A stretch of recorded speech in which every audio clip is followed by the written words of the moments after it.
കേരളത്തിൽ അടുത്ത 24 മണിക്കൂറിൽ ഒറ്റപ്പെട്ട സ്ഥലങ്ങളിൽ കനത്ത മഴയ്ക്ക് സാധ്യതയുള്ളതിനാൽ ഇന്ന് പത്തനംതിട്ട, ആലപ്പുഴ, എറണാകുളം, കോഴിക്കോട്, വയനാട് ജില്ലകളിൽ യെല്ലോ അലർട്ട് പ്രഖ്യാപിച്ചു. വരും മണിക്കൂറിൽ കേരളത്തിലെ തിരുവനന്തപുരം ജില്ലയിലെ ഒറ്റപ്പെട്ട സ്ഥലങ്ങളിൽ മഴയ്ക്ക് സാധ്യതയുണ്ടെന്നും കാലാവസ്ഥാ റിപ്പോർട്ട്.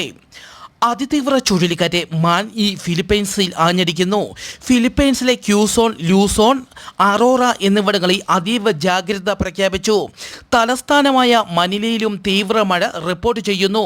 ചുഴലിക്കാറ്റിനെ തുടർന്ന് 5 ലക്ഷം ആളുകളെ സുരക്ഷിത കേന്ദ്രങ്ങളിലേക്ക് മാറ്റിപ്പാർപ്പിച്ചു. ചുഴലിക്കാറ്റ് മണിക്കൂറിൽ 195 കിലോമീറ്റർ മുതൽ 240 കിലോമീറ്റർ വരെ വേഗതയിൽ വീശിയടിക്കാൻ സാധ്യതയുണ്ടെന്ന് പഗാസ കാലാവസ്ഥാ കേന്ദ്രം അറിയിച്ചു. ഓസ്ട്രേലിയൻ സംസ്ഥാനമായ വിക്ടോറിയയുടെ കിഴക്കേ ഇന്നലെ ചെറുവിമാനം തകർന്ന് 3 പേർ മരിച്ചു. പ്രാദേശിക സമയം ഇന്നലെ വൈകുന്നേരം 5:45 അപകടമുണ്ടായത്. അപകട കാരണം വ്യക്തമല്ല. കാരണം അന്വേഷിച്ചു വരുന്നു.